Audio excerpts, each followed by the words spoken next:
अब जैसे हम लोग पहले विदाउट रिप्लेसमेंट के केस में हम लोग वेरिएंस और मीन फाइंड कर रहे थे, इसी तरह वो ये भी कह सकता है कि आप कॉर्नफील्ड अप्रोच के थ्रू वेरिएंस वाई फाइंड करें या मीन फाइंड करें।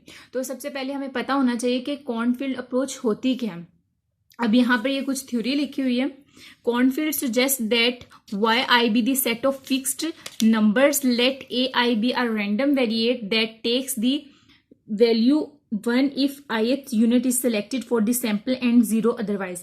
इसका मतलब ये है, इसमें उन्होंने ये बताया है कि कॉर्नफील्ड जो अप्रोच होती है वो ये होती है कि जिसमें हमारे पास जो वाई आई होता है ना वो फिक्स्ड नंबर होते हैं, जबकि हम पहले क्या कर रहे होते हैं, वाई आई को रैंडम वेरिएबल एज्यूम कर रहे होते हैं। लेकिन यहाँ पर कॉर्नफील्ड अप्रोच में ये फिक्स्ड होते हैं और इनके साथ जो रैंडम वेरिएबल यूज हो रहे होते हैं वो कौन से यूज हो रहे होते हैं, ए आई होते हैं। अगर तो वो सिलेक्ट हो जाए तो वो 1 आता है, अगर वो सिलेक्ट ना हो तो उसकी प्रोबेबिलिटी 0 हो जाती है। अब जो मीन है वो अगर हमें प्रूव करने के लिए आ जाए तो हमने यहां से मीन शुरू करना है, यहां से कि सैंपल मीन जो होता है वो हमारे पास इसके इक्वल होता है। लेकिन जब कॉर्नफील्ड अप्रोच में आ जाए तो यहाँ पर क्या आ जाएगा, ए आईएथ में जाके यहाँ पर मतलब ए आईएथ में वाई आई आ जाएगा। ये जो चीज है ये यहाँ पर क्या हो रही है, ये फिक्स्ड है, ठीक है, यानी कि एज अ कॉन्स्टेंट ट्रीट हो रही है। और ये जो है ये वेरिएबल है, वेरी करेगा। अब जब इसकी एक्सपेक्टेशन ली है तो ये यहां पर तो एक्सपेक्टेड वैल्यू ऑफ वाई बार बन गया है, लेकिन यहां पर अब क्या होगा कि समीशन इस पे नहीं अप्लाई होगी, सिर्फ इस पे अप्लाई होगी, ठीक है। समीशन वाई वैसे आ गया, एक्सपेक्टेड वैल्यू ऑफ ए आई हो गया। अब देखें, और ये हमारे पास आ जाएगी, एक्सपेक्टेशन आ जाएगी कॉर्नफील्ड अप्रोच के थ्रू हमारे पास जो मीन होता है वो इसके इक्वल होता है। यहाँ पर एक स्टेटमेंट लिखी हुई है, where this sum extends over all n unit in the population. जो समीशन है ये तब तक हमारे पास होगा जब तक पॉपुलेशन का एन को मीट ना कर जाए, ठीक है। ये यहाँ पर एन ऊपर लिखा भी है कि वेरी कर रहा है 1 से लेके एन तक। अब ये यहाँ तक मीन खत्म हो गया। नेक्स्ट थ्योरी है कि देखें, अगर तो हमने ऊपर पढ़ा था कि अगर सिलेक्ट हो जाए तो प्रोबेबिलिटी अगर सिलेक्ट हो जाए तो हम उसको 1 कंसीडर कर रहे हैं, यानी कि ए आई 1 के इक्वल आ जाता है अगर वो सिलेक्ट हो जाए। अगर वो सिलेक्ट ना हो तो वो 0 के उसके इक्वल प्रोबेबिलिटी बन जाती है। तो अब ये देखें, वो यहाँ पर यही तो बात करें कि अगर हमारे पास प्रोबेबिलिटी सिलेक्ट हो जाए, A1 जो है वो 1 आ जाए, सिलेक्ट हो जाए, तो हमारे पास उसकी प्रोबेबिलिटी ये बन जाएगी। और अगर वो ए आई जो है वो हमारे पास सिलेक्ट ना हो तो उसकी प्रोबेबिलिटी हमारे पास ये आ जाएगी। और इसी अब देखिए पी हमारे पास जब सिलेक्ट हो जाए, A1 आ जाए, तो हमारे पास प्रोबेबिलिटी ये आती है। वेरिएंस को प्रूव करने के लिए हमें ये चाहिए होता है, इसलिए ये यहाँ पर बताया है।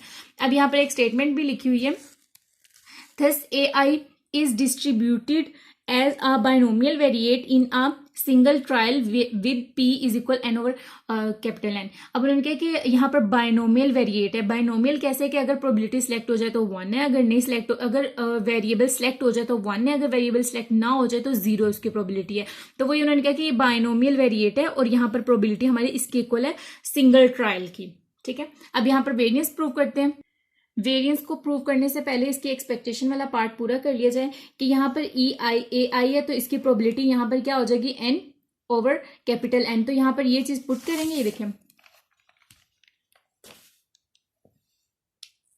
यहाँ पर ये हमने पुट किया, ठीक है। बाकी ये टर्म ऐसे आ गया। अब ये वाला एन इससे कट हुआ है और ये हमारे पास समीशन वाई आई आ गया ओवर एन आ गया, तो ये हमारे पास वाई बार आ गया, यानी कि एक्सपेक्टेड वैल्यू ऑफ वाई बार जो वो कैपिटल वाई बार के इक्वल होगा कॉर्नफील्ड की अप्रोच में, ठीक है। और जब वेरिएंस हमने प्रूव करना है तो वेरिएंस का यहाँ पर शुरू करते हैं। हमारे पास वेरिएंस जो है वो इसके इक्वल है, ठीक है। अब वो कैसे होता है कि इसका एक स्टेप यहाँ पर मिसिंग है। बाय डेफिनेशन से जब स्टार्ट करते हैं ना तो ये यहाँ पर आता है, कोवेरिएंस तक आता है। फिर उसके बाद यहाँ पर नेक्स्ट स्टेप जो परफॉर्म करना होता है यहाँ से चेंज होता है। ये आप लोग वीडियो मैं नीचे लिंक शेयर कर देती हूँ डिस्क्रिप्शन में, वहां तक जो है हम लोगों ने यूज किया हुआ है सिंपल रैंडम सैम्पलिंग में विदाउट रिप्लेसमेंट अनबायस्ड एस्टिमेटर में, वहां पर हम लोगों ने यूज किया हुआ है। वहां से ये वेरिएंस वो शुरू से होता है, ठीक है। और वहां पे कुछ स्टेप करने के बाद ए इक्वेशन इसमें दी हुई है और इस ए इक्वेशन को यहां से यूज किया गया, ठीक है। यहां से कुछ स्टेप मिसिंग है। जब यहाँ पर आप इसका वेरिएंस का प्रूव करेंगे, ठीक है, वहां तक आएंगे, मैं लिंक शेयर करती हूँ वहां पे नीचे डिस्क्रिप्शन में भी। अब ये देखें यहाँ पर क्या होगा कि अब ये जो है हमारे पास फिक्स्ड है, इसलिए यहाँ पर तो वेरिएंस अप्लाई नहीं हो सकता। ये वेरिएबल है, वेरिएंस यहाँ पर अप्लाई हो जाएगा और बाकी ये कोवेरिएंस ए आई और ए जे टर्म में आ जाएगा।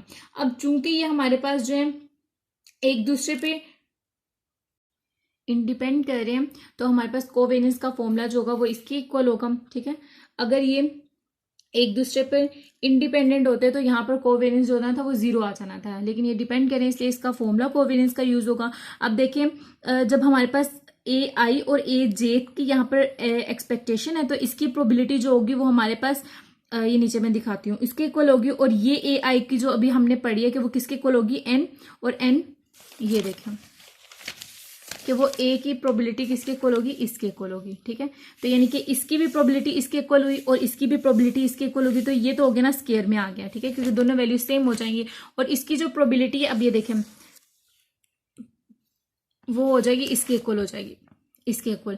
वो कैसे कि देखें हमारे पास ये पहले एन मतलब पूरी पॉपुलेशन है, फॉर एग्जांपल 50 एक स्टूडेंट है क्लास में और उसमें से एक बच्चा सिलेक्ट हो गया। ठीक है, अब दोबारा जब हम प्रोबेबिलिटी उसकी लेंगे तो अब हम दोबारा से जब सिलेक्शन करेंगे तो वो क्या 50 में से एक बच्चा तो चला गया, अब हमारे पास जो प्रोबेबिलिटी आएगी वो क्या आएगी, 49 में से हम सिलेक्शन कर रहे हैं। ठीक है, तो यानी कि एन में से एक 1 हो जाएगा, ऊपर भी एन में से एक -1 हो जाएगा, तो उसकी प्रोबेबिलिटी कोवेरियंस की इसके इक्वल आ गई और ये एन स्क्वायर बन गया।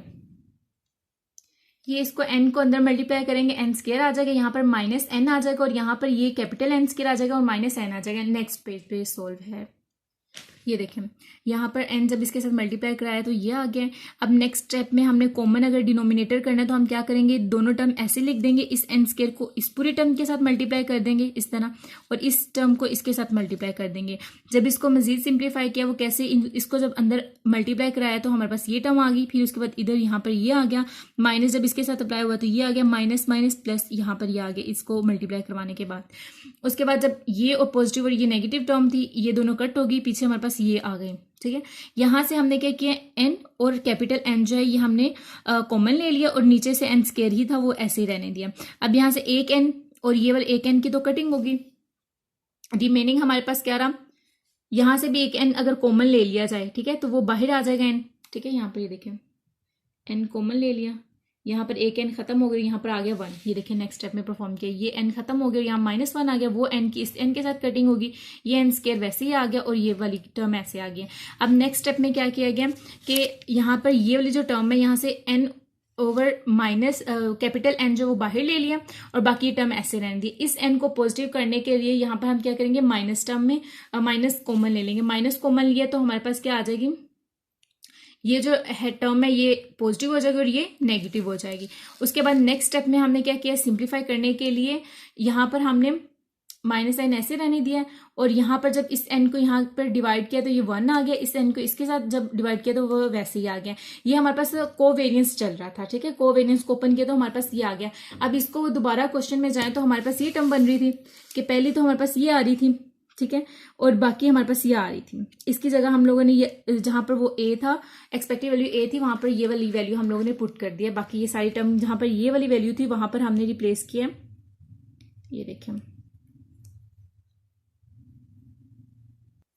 सिर्फ वो वैल्यूज यहाँ पर रिप्लेस किए हैं। वेरिएंस जो एक्सपेक्टेड ए आई के इक्वल होता है वो ये वैल्यू होती है, बाकी जो होती है कोवेरियंस के वो हमने यहाँ पे ये लिख दिया। अब बाकी समीशन जो वो वैसे ही रहा है। ठीक है, अब यहाँ पर देखें कि जब हमने यहाँ से कॉमन लिया, कॉमन क्या लिए, ये तो वैसे ही कॉमन था वैसे ही आ गया। ये वाली टर्म जो है ये इधर भी है और इधर भी है, तो यहाँ से जब कॉमन ले लिया तो पीछे रिमेनिंग क्या आ गई, ये वाली टर्म वैसे लिख दी, माइनस ये यहाँ पर आ गया और यहाँ से 1 और नीचे क्या आ जाएगा n-1 आ जाएगा। तो अब यहाँ से हमने अगर कॉमन लेना है n-1 तो क्या करेंगे, इसके साथ मल्टीप्लाई करवा देंगे और ये वाली जो टर्म है ये यहाँ पर आके 1 over divided by n-1 common आ जाएगी। नेक्स्ट स्टेप ये देखें, जब हमने यहाँ से कॉमन लिया तो इसके साथ मल्टीप्लाई हो गया और नीचे यहाँ पर डिवाइड आ गया। ठीक है, एक डायरेक्ट स्टेप किया, आप अगर करना चाहे तो आप कर सकते हैं। उसके बाद देखें ये वाली जो टर्म है वो किसके इक्वल है, अब हमें याद नहीं है किसके इक्वल है, लेकिन हमें पता था कि ये वाली जो टर्म है समेशन वाई आई का स्क्वायर जो है वो इसके इक्वल है।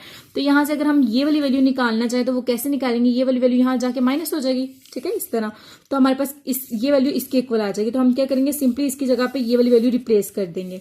ठीक है, जब इसकी जगह पे ये वैल्यू रिप्लेस की है हमने तो ये माइनस में थी, ये माइनस में आ गया और ये पॉजिटिव आ गया। अब नेक्स्ट स्टेप में आप देखें वो वैल्यू पुट करने के बाद इसको इसके साथ मल्टीप्लाई किया तो n में आ जाएगा, और जब इसको इसके साथ किया तो नेगेटिव आ गया। बाकी ये सारी स्टेटमेंट ऐसे ही रहने दी, यहाँ पर भी ऐसे सेम ही है।